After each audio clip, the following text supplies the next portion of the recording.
Namaste. Namaste, everyone. Oh, we are live. Let's see. Okay. I have a new camera and I hope it works.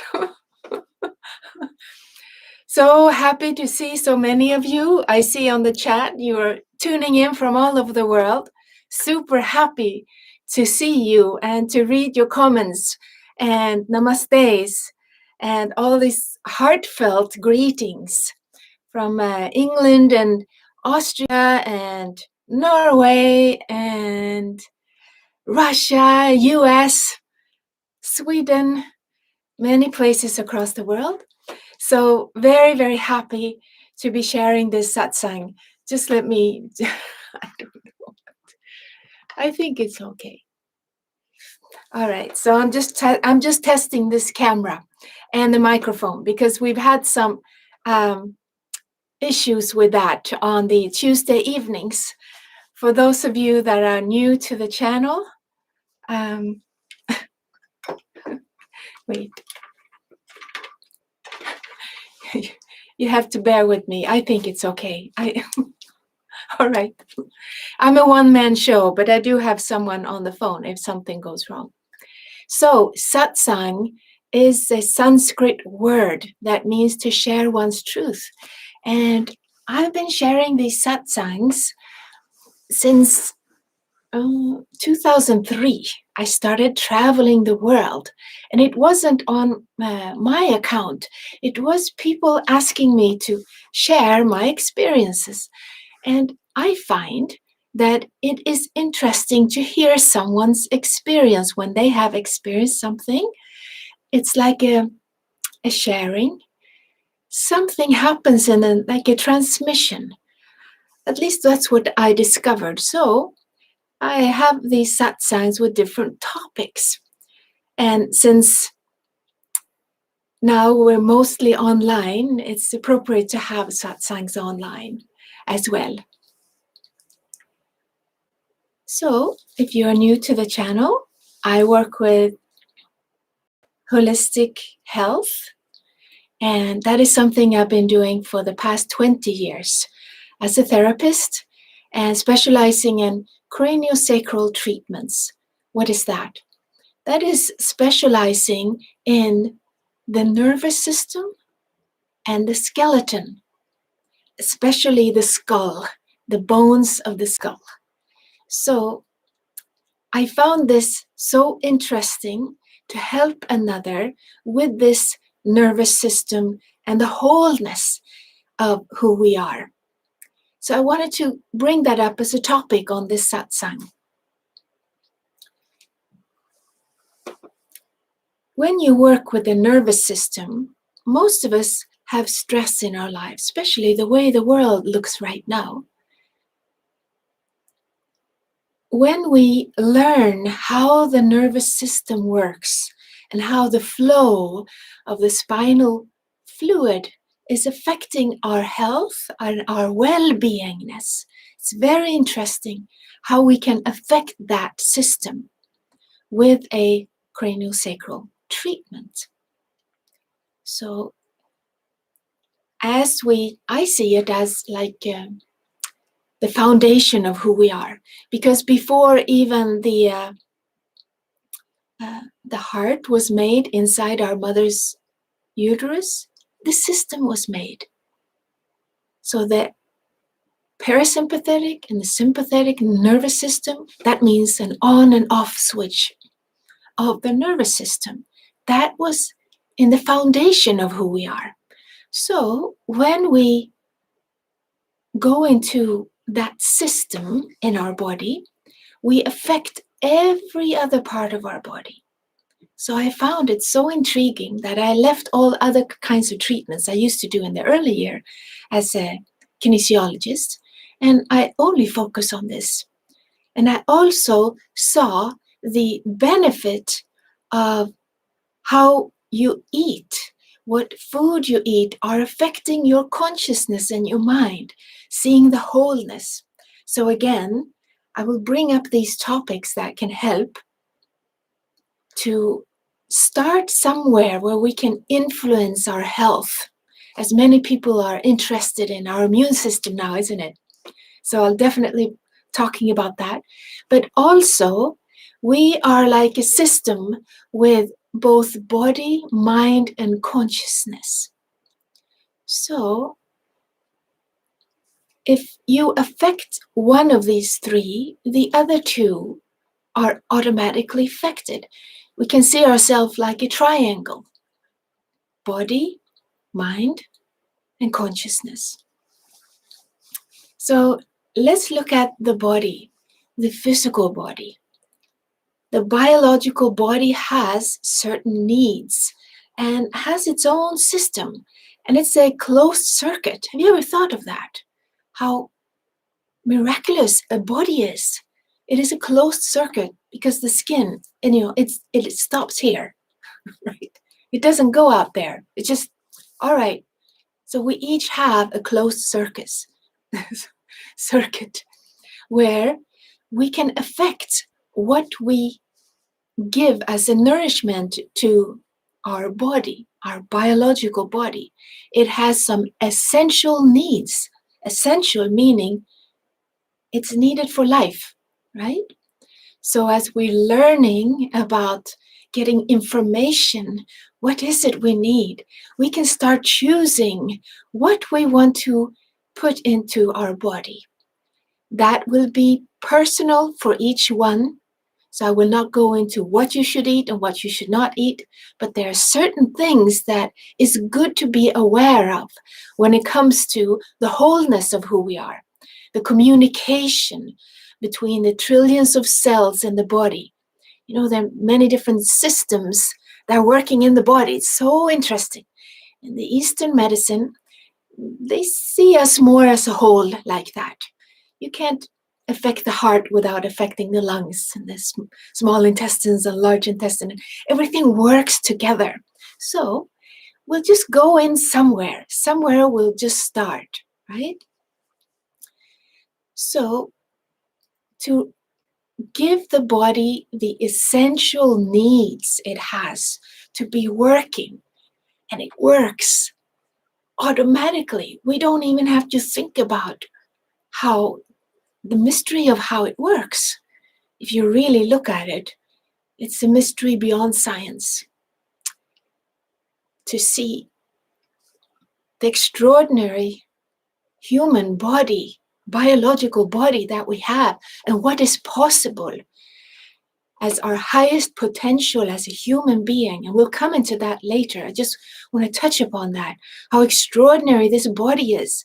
And once we really that sink into us, we start automatically taking better care of it, to give it those essential nourishment. And what is that? What is the essential for life, for the biological body? Well, there is something called essential fats, essential amino acids, or essential protein. And there's also a need for vitamins, minerals, and clean water, right? So these are essential things.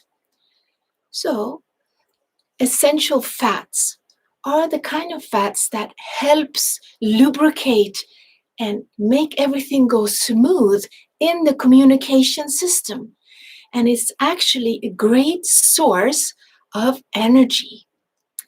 Our brain, that I'm really interested in. Aren't you also interested in the brain and the heart? I mean, it's like super interested when you go into higher levels of consciousness and going into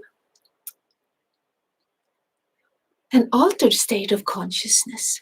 You become interested in this heart-brain connection. And what is it that our biological heart and brain really need and just gives so much life to us? Well, the brain needs a fuel to work.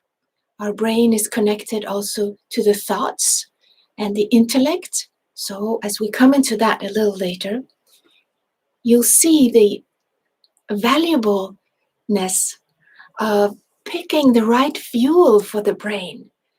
as the brain is listening to the heart. There are signals sent from the heart to the brain. So the heart is also like, what is the heart is a muscle that pumps. What does the heart need as a fuel? Well, the best source of fuel for the brain would be ketones, or it's a small chain of fatty acids, like the good healthy fat. Because the brain itself is made mostly out of fat. And it would help us, no matter how we choose to eat, what kind of diet, that is personal. I will not go into that because everyone has to feel that out and choose for themselves.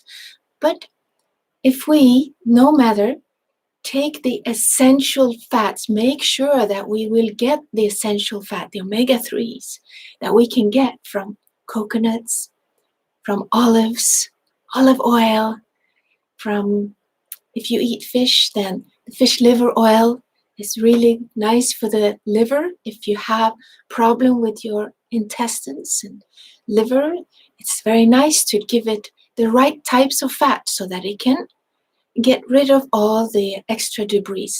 Now for your brain, especially for your pineal gland, I will speak a little bit about this. Because as we go deeper into meditation, we want to keep our pineal gland open and free from being calcified or being locked in. It looks like a pine cone, this pineal gland. And it also has like components that the physical eye has, so we can see our inner world. Have you ever wondered about that? So our inner world, we can travel inside in the inner world. So it is beneficial for our pineal gland and our brain to use fat as a fuel, our own fat, the fat that we are ingesting with our meals, to include a lot of the omega-3s. We'll go deeper into this. I will have an online course next Sunday, actually. I will go much more deeper into it. I just want to touch upon it right now for you to contemplate and see, what kind of nutrients am I giving this body? You choose and see what is working for you. See, if we have eaten a lot of food that has easy, carbohydrates that are not essential. There are carbohydrates that are essential that carries fibers and vitamins and minerals, like vegetables, right? Lots of vegetables. It's super good. So if we eat a lot of the simple carbohydrates like pasta and rice, potato, bread, wheat, many people are allergic or are not tolerating them so good. So if we use the intelligence of learning, what does my body feel the best for? And you have to try this out for yourself. But if half of your plate would be vegetables with some really good dressing or sauce, either cold vegetables, raw food, or cooked vegetables, whatever you choose, but make sure that some good fats are there. You can make raw food crackers. That's my favorite, with goat cheese, but that's just my own favorite. And a huge salad with a super cool, good dressing. At least once a day, I eat that. And then you look into the protein, the essential amino acid. Amino acid is protein. So you need that for the muscles as we get older. The muscles, otherwise they go into atrophy. It goes into being weaker and weaker. And our skeleton bone needs us to be full of life and be able to work our muscles. So the kind of protein that you choose, if it's plant-based or if it's animal-based, you choose yourself. I will not go into that discussion. Sometimes we have to use food as medicine. So we might have to heal out a system, to go into animal protein as a medicine if we don't like to eat that, but maybe the body needs it to heal something in the body. So you can also look at food as medicine. Food should also be enjoyable, right? That's the most important thing. Please don't sit and just eat some carrots. So we'll go much more into it on the online course I'll have next week called Body, Mind, Consciousness. It's a 3-hour deep seated course in these 3 subjects that I'm just touching upon here. But I wanted to introduce how the heart and the brain is thriving on the omega-3s, the good fats. So no matter how you eat, just make sure you get that in you. And lots of vegetables, because that's where all the vitamins and minerals are. You probably know all this already, but it's in these times when our immune system needs a lot of help, it's good to hear it again and to take it seriously. Because these are the times when a lot of shifts in consciousness are happening across the world on our planet. And we want to prepare ourselves to have the best possible fertile ground for that, to have this body, mind, consciousness in shape. Now, the other thing the body, the biological body needs is relax.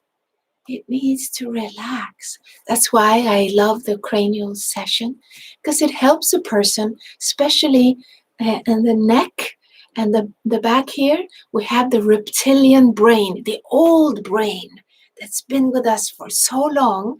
But as we, humanity, evolved in our consciousness, we got the parietal lobes and we got the frontal lobe, which we use as we are connecting to higher consciousness, the divine.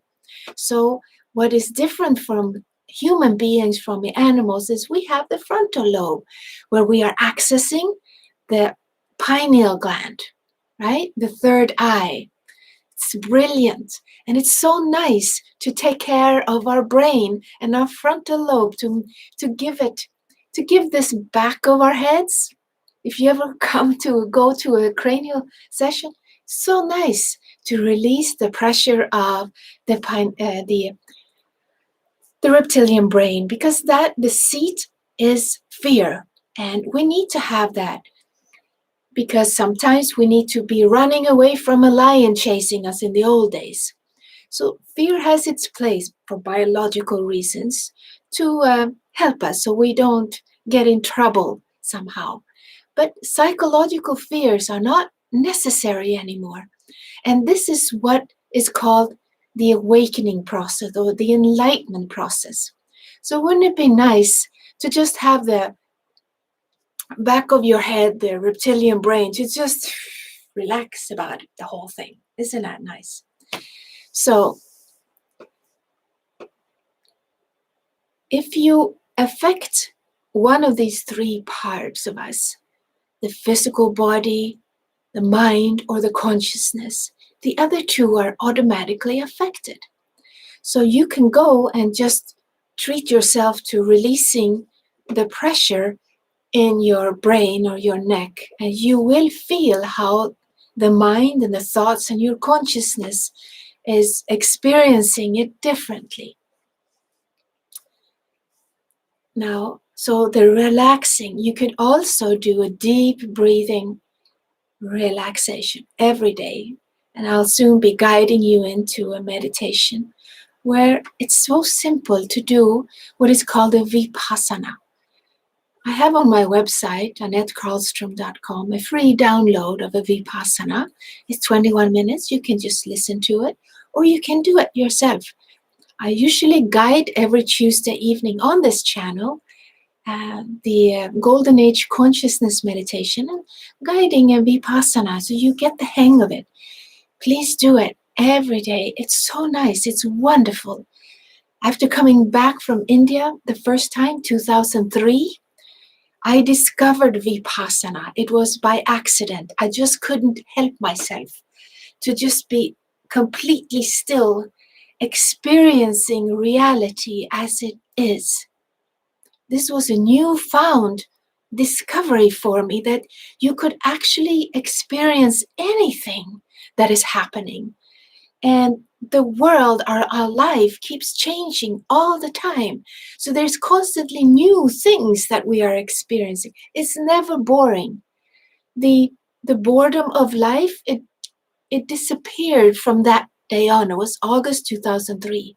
My life changed. I got into a rapid speed of a journey that I'm still on and so happy to share about. Every Tuesday evening, you can join me or on these satsangs. But as we're coming into the time of the big awakening, enlightenment process that are happening now across the globe, no matter what path you're on, it is a neurobiological shift of the brain. Something, again, is happening in the brain.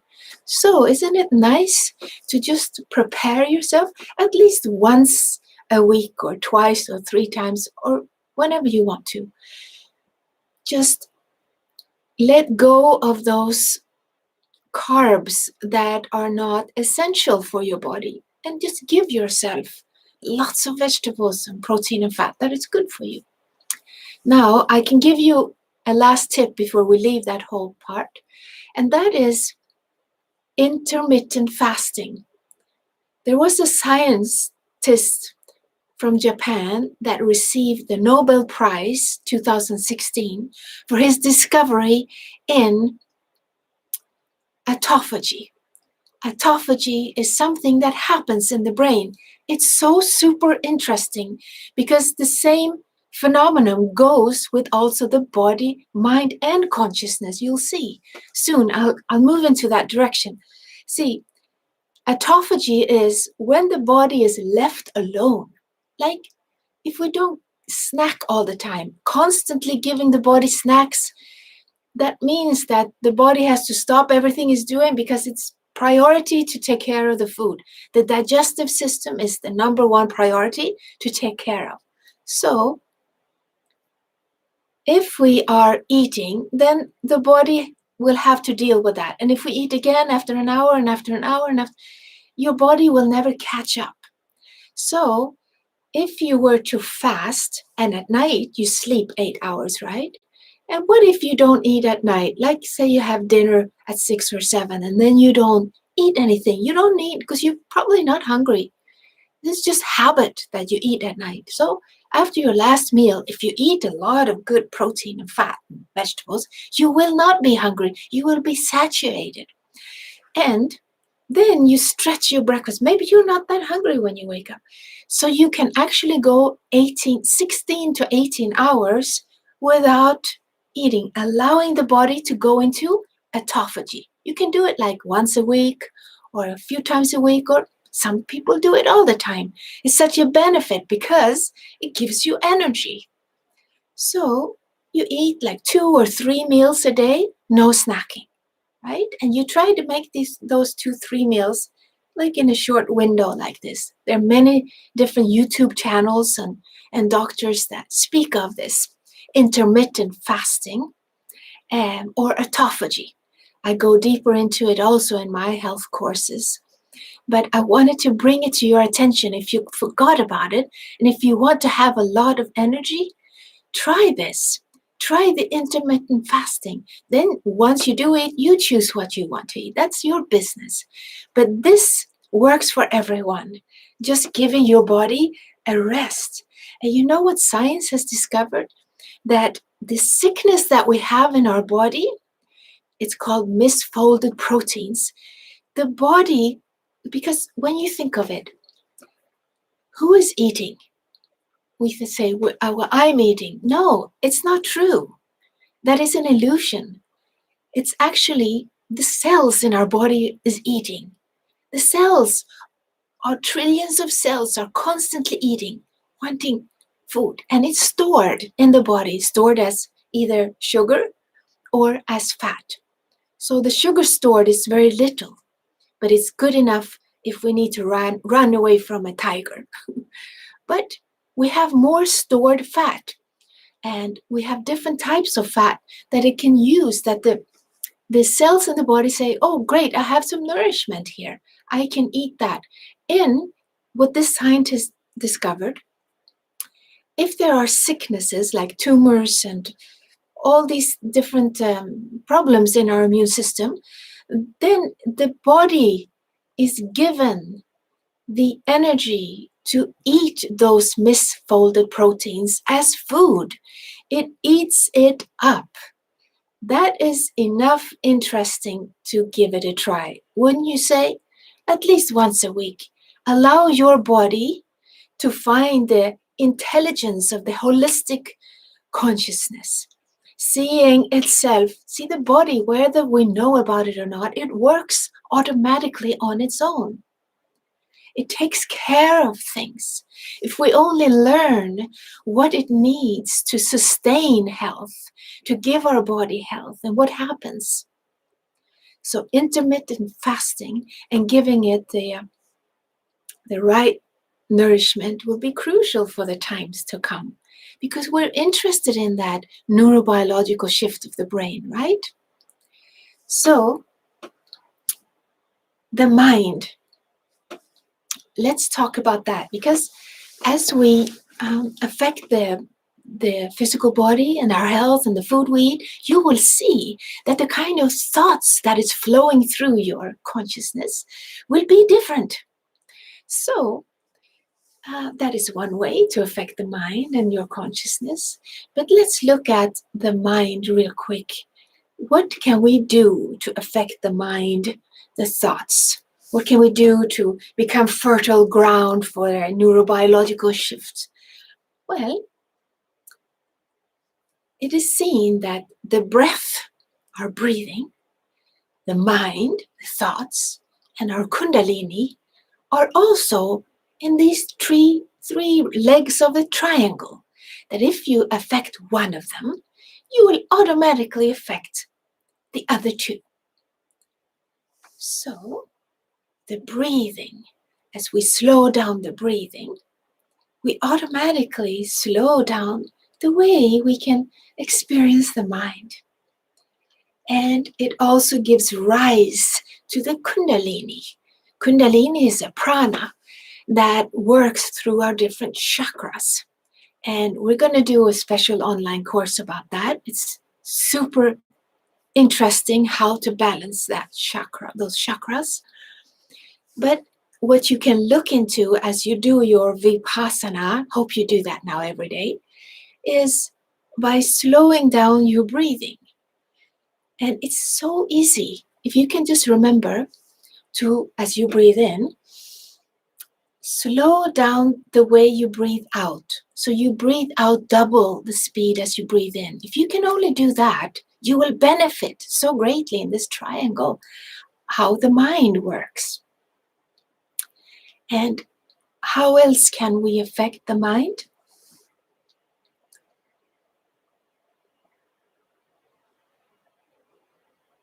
Let me see. Okay, I'll share a story of how it first happened to me. Some of you might like this, and some of you just stick to the breathing and, the chakra balancing. But I want to share my experience of the first time that I received declutchment of the mind. I had not even gone to India. It was 2002. It was a course here in Sweden. It was a 7-day course, a mukti course. Mukti means liberation, and that was to prepare for the liberation process to take off. And at those times, the courses were very intense. We had very little sleep. We had like midnight meditation, early morning meditation, chakra balancing at 1 a.m., So after a few days, you kind of go, okay, very little sleep, very little food, and very little talking. We were actually in mauna, it's called, when you're in silence. So these were the tough times that we were going into this, preparing our consciousness, body, and mind. And I actually trained for a couple of months before taking this. I was so worked up of what if I can't manage with little food? I was afraid of that. And I didn't know how to stay up and awake. So I prepared myself for several months for this course. So when the course came, it didn't take long for the mind just like, I can't, it was middle of winter, so there were lots of snow and cold. So they couldn't keep the window open because it got very hot in there. It's like, so your body starts suffering. It's hot in here. I can't, what is he saying? And he was speaking then. The teacher had different sessions. So he was speaking this session about declutchment of the mind. And I thought, oh my God, this sounds so interesting. I just wish I could concentrate on what he's saying. And I sat there and it's like, I concentrated. So I can't hear what he's saying. And then, see, in this course, there was a Sri Murti. A Sri Murti, for those of you who are not familiar with that, Sri Murti is an image that is impregnated with a divine consciousness. So this teacher had a Sri Murti, impregnated divine consciousness in this. See, it could be an icon, or it could be like a picture. That is called impregnated, where the consciousness is alive. You can see it in churches and temples when that symbol or icon or picture is alive with that divine consciousness, right? It's so, for some people, that is a very natural way to experience or relate to the divine. For some people, it's new. Either way, it works. Now, I had been involved in practicing Siddha Yoga for 20 years before I took this course that cold winter day. So I was very familiar with the Sri Murti because I was meditating on the Sri Murti of the divine for those 20 years already. So for me, my mind and the brain, the whole concept is really easy for me to understand. So sitting there trying to, it's like, I really want to get what he's talking about. Declutchment of the mind. What? So just failing to make sense of what he said, I looked over at that Sri Murti and I was speaking to it. That's how I am used to relating to my divine, saying, I don't understand what he's saying. It seems so important, this declutchment. Can't you give this to me? I just said it like that, wanting a shortcut, right? Now, little did I know that was the greatest shortcut I could have ever asked for. Because the Sri Murti, the divine, responded to me from there saying, oh, that is such an easy thing to give. He said in Swedish, det är en baggis. It's such a small thing. Is that all you're asking for? I said, yes. And I found myself all of a sudden sitting with my spine erect in this full lotus. And it was so easy. It just happened on its own. And the breathing just slowed down. And everything was slowing down. My experience, I could hear the teacher speaking, blah, blah, blah, blah, blah, blah, and I could experience the atmosphere and my breathing. But there was this declutchment, like you drive a car and then you put down the clutch, right? To change gear, you put down the clutch and then you do a friläge in Swedish. So just like, I could witness the thoughts. The thoughts were not bothering me. They were just there. I could follow along. I was present in the body, in the room. And I don't know how long this was going on. Finally, he said, I heard him say, we have a break now for lunch. And I go, oh my God, I cannot, this is bliss. I cannot leave. How to leave? And I felt after some time, I was there by myself because everyone were left for lunch. And I was thinking, oh, that little soup we get, I sure would like to get some of that. Oh, my bladder is filled. I realize these things. I need to somehow go to the bathroom, somehow go to the dining hall. So it was enough with that thought of intention. Then the body stood up, and slowly every step is blissful, like touching the soles of my feet with the floor. You understand? It's bliss, right? Not to speak of the whole toilet experience, but we won't go there. But it was like, oh, this is so wonderful. So the state is still there, right? And slowly going into the dining hall. See, everyone is in Mauna, the silence. So nobody cares about anybody because you're just like in your own world anyway. So this little spoonful of food, the soup we got, it was little.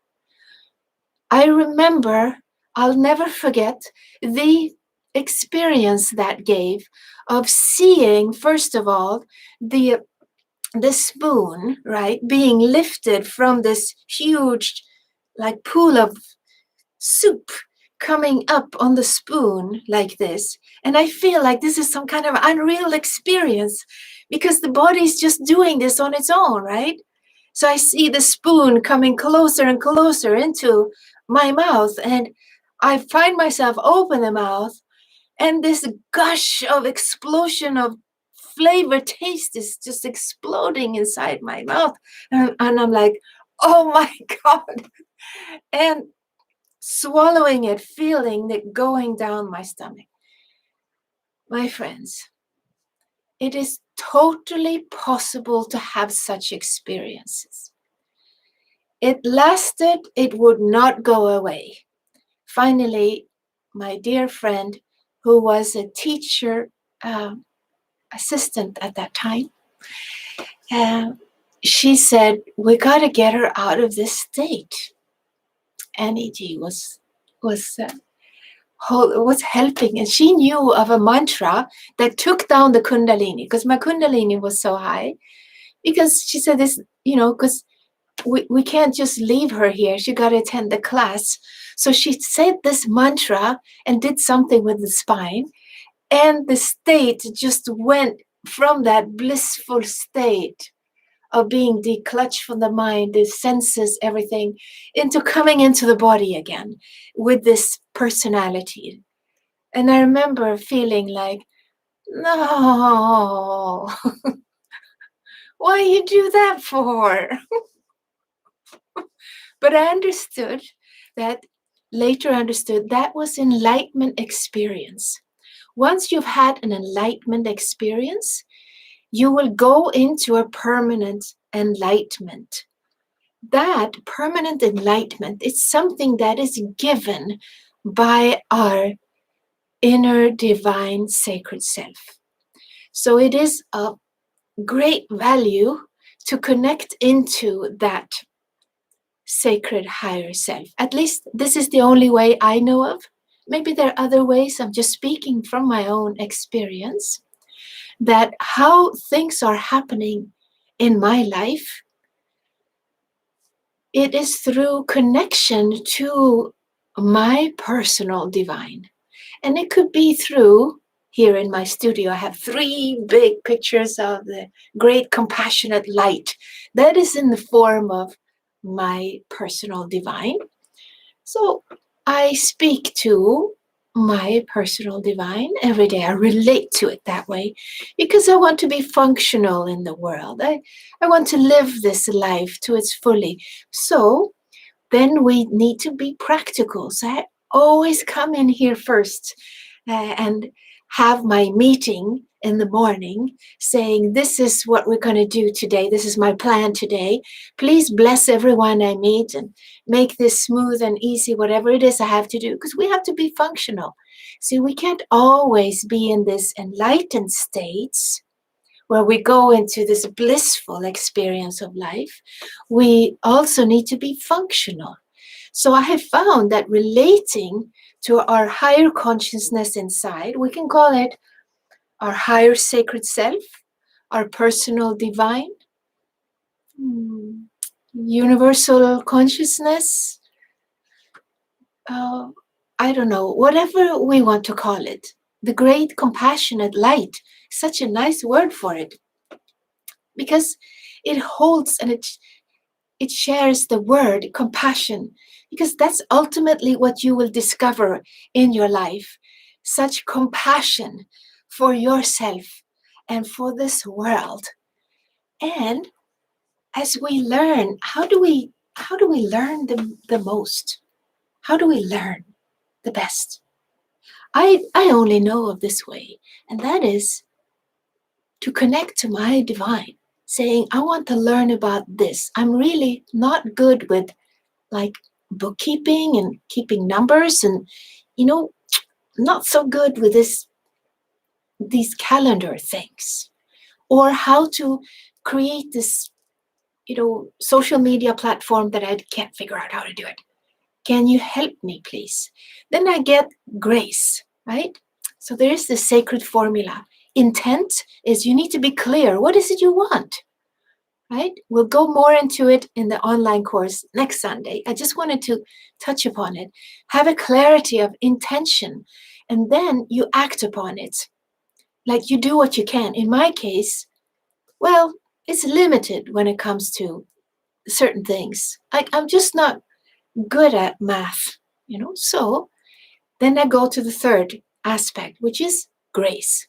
Divine grace, you must know. Every one of us have it. Everyone can access it in our own way. Through a Srimurti, like a picture that is, or an icon that is impregnated with the divine, you can also join. If you go into the Great Compassionate Light Society, it's a YouTube channel. That's my favorite channel here. And I go in there every day to connect into grace every morning in Swedish time. It's like 8 a.m, super great time. And there you are taken to different places in India, different temples and icons and Srimurtis and this and that. See, it's all impregnated, infused with the divine. And it gives certain gifts every morning. Can you believe we have this possibility? Every morning it's like, it's Christmas again. I get to hear, what gift is it today? It's just, I can't believe it's happening. So that is also giving a neurobiological shift of the brain. Little by little, our brains are shifting as we connect into the divine, into the grace, and we relate to it. You know how we need a mirror to just like look, okay, maybe the hair should be fixed or changed. We need to see what it looks like, right? And if we want to change something, we don't go up into the mirror and try to change it there. We have to change it here, and then things will look better over there. So that's how I view and relate to a Srimurti or an icon of the divine. I use it because I like the simpleness and I know that it works. That's why I use it. You can try it. So I see it as a mirror of my divine. The divine is in here. Why do I say that? Because I know it is. Many people have had near-death experiences, and I've had 2 of those. And both times when I left the body and the heart pounded, just didn't work for some time, and I left the body, and I went in a paradox way in 2 places at the same time. I went outside the body, left this universe in a tunnel into the great light. This was like 26 years ago, more or less. So it was before I discovered the great compassionate light. It was my direct experience that I also traveled, journeyed inside my body. So since then, my life changed because I knew the divine, this great light that I met there. And there were beings of light that came out of this light and said, what are you doing here? You're not to transition now. And I said, look, guys, really, I am so ready to transition. Believe me, I have learned everything I need to learn in this life. So just let me in. Because see, you will make up stories like that. When you are like close to that light, you will say anything, just let me in. It's the most beautiful, extraordinary, pulsating, alive light you could ever find. If you've had such an experience, your life change. So, experiencing that the light is within and knowing that presence of grace, it's an inside job in each and every one of us. It has nothing to do with what religion or non-religion you're in. I actually discovered the divine through an atheist, believe me or not. He had a Sri Murti. He had a Sri Murti of a spiritual avatar that had given him a state of consciousness of his antriyaman. So he was on a lecture through Helsingborg, where I live, and just shared about this. And that's where I received my first experience of the antriyaman, of the divine, connecting into that presence again. It was a picture of Sri Amma and Sri Bhagwan, the spiritual avatars of enlightenment. There are many different ways to receive this presence of grace, but that was a very powerful one. And it also came with a voice. So I would not miss this experience as another yet super cool spiritual experiences that I've had all my life. No, this one was very different because it came with a teaching. And this teaching I will also go deeper into on the 3-hour online course. We're going to go deep processes, my friends. It's time for that now, to prepare ourselves for what is happening on our planet right now. I just hope to get you going with this physical body and move into health and relaxation and enjoy your life. All right. So the teaching was, don't be afraid to meet your inner suffering. That is the psychological suffering, right? See, we have to meet that. See, my life was obsessed with running away from suffering. Or how can I help a person be free of suffering? How can I help myself be free of suffering? This seeking of the divine and seeking how to liberate humanity from suffering had been with me since the age of 3, when I first went to Christian Sunday school and learned about Jesus and the angels. And I have to tell everybody about this on the trains and buses to my moms. My mom was a pharmacist. They're all academic scientists in my family. My mom, she told me, she was red in the face going, oh, I don't know what to do with such a child. But I loved to speak about this until I became very shy because people would, in my country, laugh about it. So I said, I got to find out, how does it work, as I came to age after the confirmation. And I said, I need to go deeper. And that's when I discovered, after many, many years, I discovered the oneness, the holistic consciousness, and how that is a neurobiological change of the brain. So body, mind, consciousness definitely go together. And we're going to go into an experience now where connecting into that sacred platform inside you. So you can close your eyes.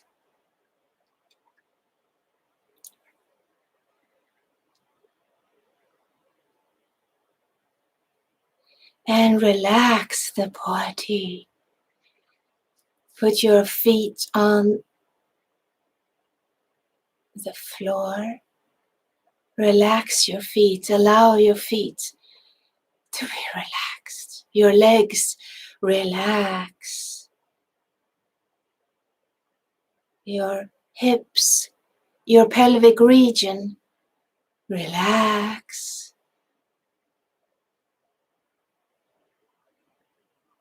Your buttocks, relax. Your back and spine, relax.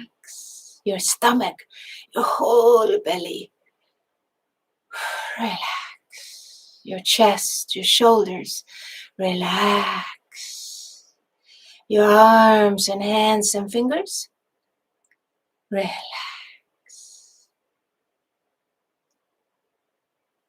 Your neck and throat, relax. Your whole head and your face, relax. Relax. See how the breathing is happening on its own. Allow the body to breathe the way it wants to breathe right now. This, what you're doing right now, you're simply closing your eyes, stilling the body, allowing the body to breathe the way it wants to breathe. This is called a Vipassana meditation. Then you become more aware of your inner world, your thoughts, your feelings, sensations, whatever is happening inside you right now. Now, if you do this meditation, you might in the beginning go off with the mind. It's catching your attention. You're off with the mind. And then you realize, oh, I'm just sitting here breathing. That's all that's going on. Then you're back in the Vipassana again, breathing. Now, you can go back and forth with that attention. Now, if you do a Vipassana in segments of 7, it's very good for your unconscious because you reach the unconscious, going into deeper states. So, sit at least 7 minutes. The guided Vipassana on my website is 21 minutes if you want to spend that time. Or you set the clock 7 minutes. The reason is there's a brain gap in the brain waves that opens up to the unconscious. Your brain is responding like every 7 minutes. You will be having access to your unconscious. This is super interesting. To have access to that which you're not conscious of. Now you can put a focus inside your heart. And the heart region is where you can connect to that sacred platform inside your heart, the core of your beingness. You connect with it in a form that is natural for you to a divine symbol or icon or Sri Murti or like a symbol for it. It could be supreme light, could be just a presence, however you relate to it. You connect into it. It is sacred and it's fully alive. You can speak with it. You can connect with it in your own way. Relate to it. And you will receive a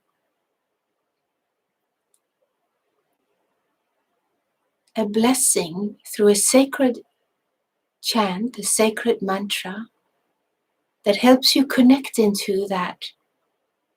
If you're already connected into that, then you can go deeper now.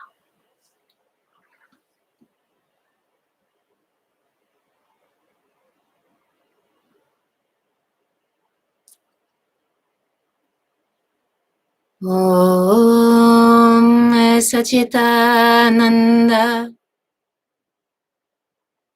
Parabrahma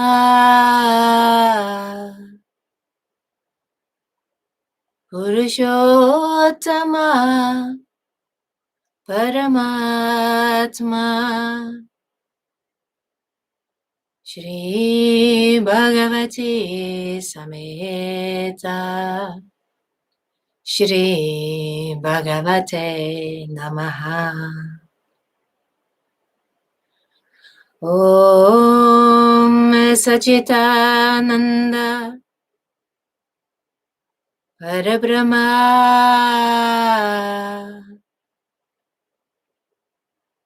Purushottama Paramatma Shri Bhagavati Samhita Shri Bhagavate Namaha. Om Sachitananda Parabrahma Purushottama Paramatma Shri Bhagavati Samhita Shri Bhagavate Namaha.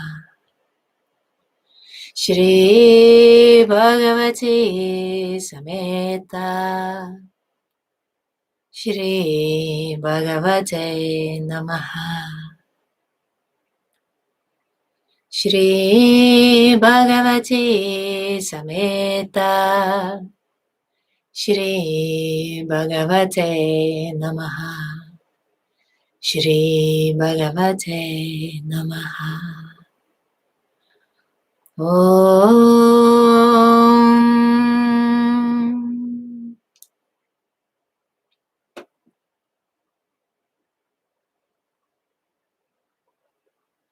And stay with your eyes closed. Give gratitude to your presence of the divine.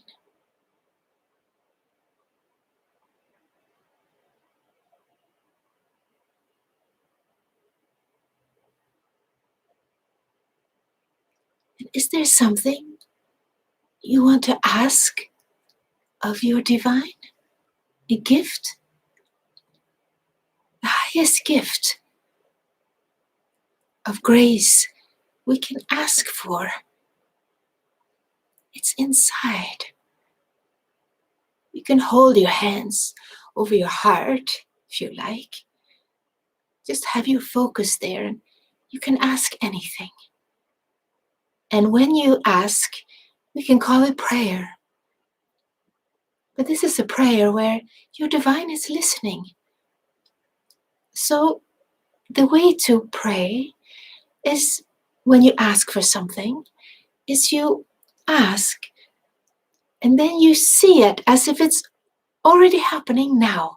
So if you're asking for health for yourself, see yourself happy, relaxed, healthy, vibrant. If you ask for health for another, you see them as healthy and happy. If you're asking for wealth, you see what it is you're asking for. Or anything else that you wish for, see it as it's already happened because your divine is listening. This you can do every day after a Vipassana. You can just connect as you connect to the divine. Your divine. You can ask for anything. Or maybe it's a problem you need to have solved. Just have the feeling that, oh, thank you, it's solved. Have the sense of gratitude as you are asking. And have a sense of bond. It's called bhava. It is called when you have a devotional bond, like such a love and devotion and sacredness, a connection. Because it's not something in the mind, it's something in your consciousness. And this affects your health 100%. So ask for anything, and you receive this blessing through a sacred mantra.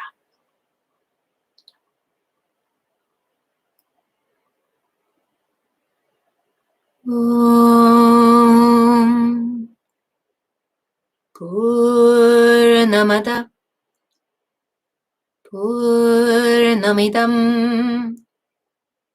Purnat Purnamudachyate Purnasya Purnamadaya Purnameva Vashishyate. Om Purnamada Purnamidam Purnat Purnamudachyate Purnasya Purnamadaya Purnameva Vashishyate. Om Purnamada Purnamidam Purnat Purnamudachyate Purnasya Purnamadaya Purnameva Vashishyate. Om Shanti Shanti Shanti. Hare Om.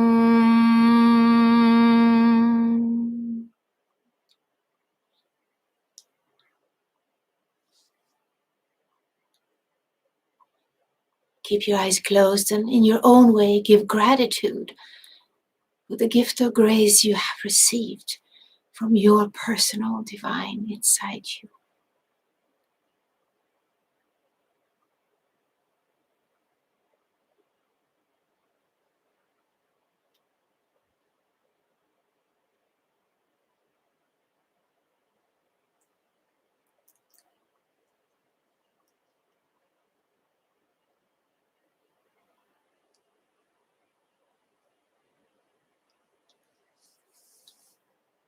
And when you feel complete in your gratitude, you take a deep breath and you open your eyes in your own time.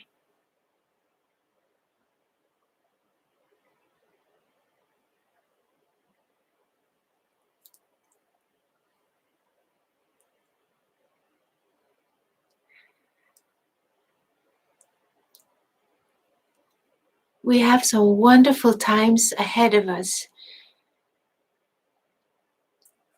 The outside world is not depending on our happiness. What is happening around us is not dictating our experience of life. This is a neurobiological change of the brain as we connect to that power and the presence of grace.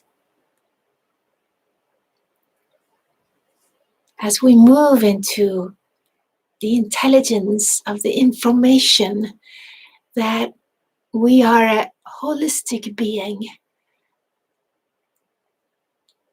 we are a biological body connected to the intelligence of the intellect, how we can use that to learn and grow, and how it's useful even in the enlightenment and in the enlightened states even.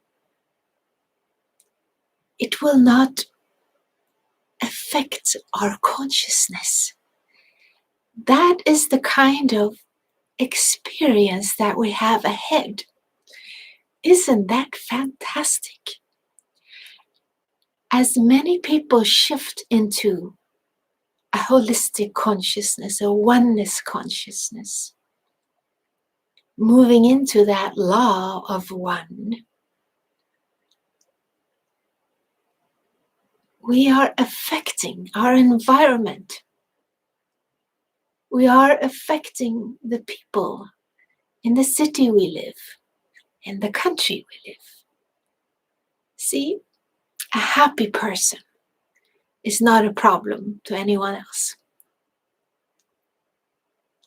So this planet is looking for some happy feet to walk on it.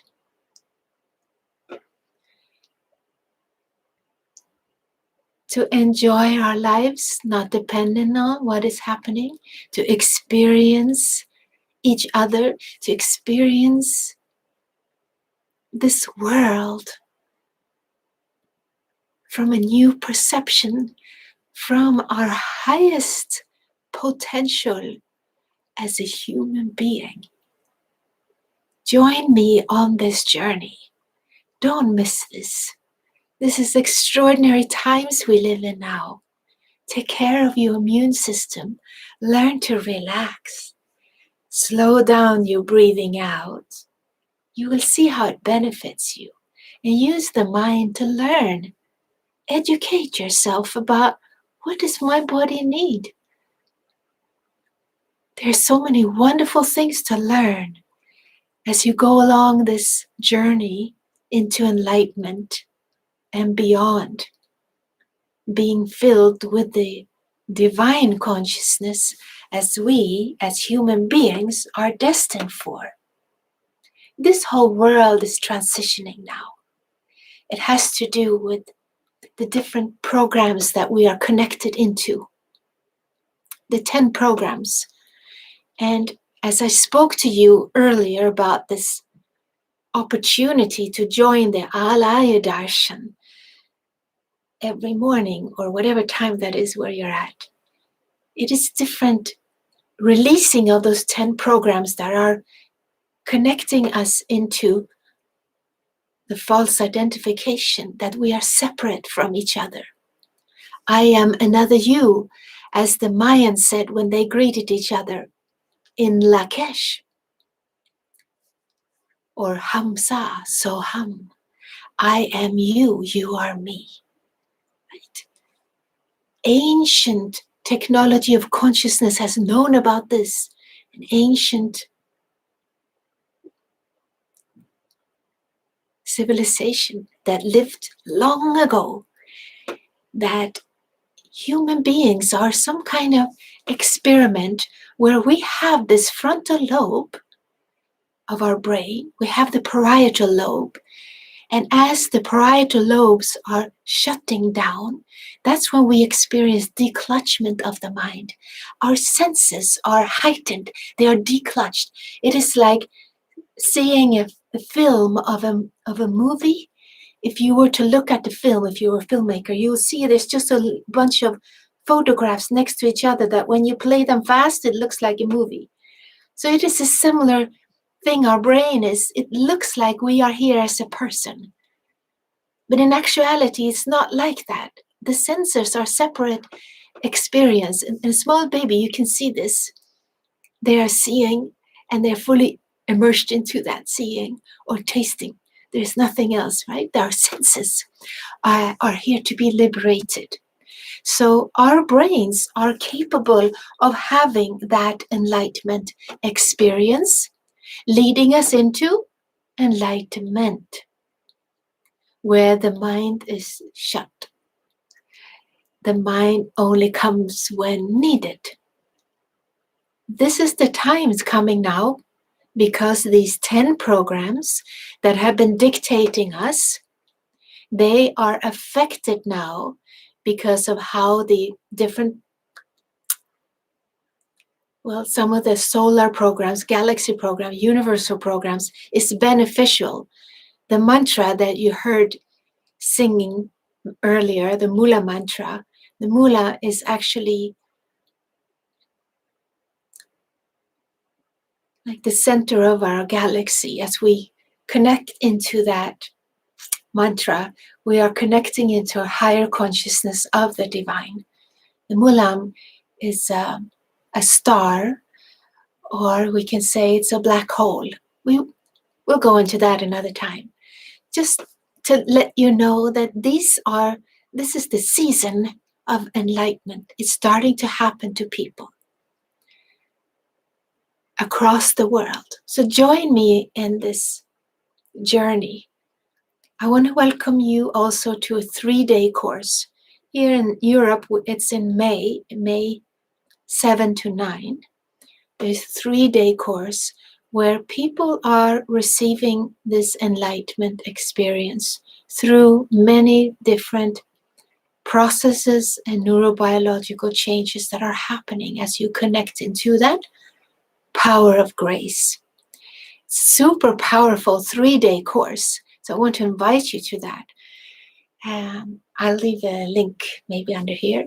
Also, there is a 3-hour course called Create. That is also where you can process and go deeper. And we have the full moon meditation. It's also, if you go into the Great Compassionate Light Society channel on YouTube, such a great name, isn't it? So you can just press a like and subscribe, and you'll get, whenever there's also weekly satsangs every Sunday there. That's Sri Amma Bhagwan satsangs. These are my teachers that I've had for the past 19 years. Please join me on the 3-hour course next Sunday. We'll go deeply into the holistic consciousness. The things that we mentioned here, we'll go deeper into it on an online course. You sign up in a link somewhere that is given here. Holistic consciousness, body, mind consciousness, how to transition. Many deep processes, many energy transfers, deep meditations. You don't want to miss it. please join me on this journey. And also every Tuesday on this channel, 8 o'clock Swedish time, there's the Golden Age Consciousness Meditation. That is never recorded. It's only sent live. So you can just click on this channel, like, subscribe, and press the bell vibrating. Then you will get a notification. It's all free. Doesn't cost anything. That way you won't miss anything if you want to continue taking part of what is shared here. So I want to thank you, each and every one of you, for joining into this live satsang. We'll keep it up live, so if you want to see it again, thank you so much, everyone. Deepest gratitude to the great compassionate light that springs in all of us. Thank you so much. Thank you. Namaste.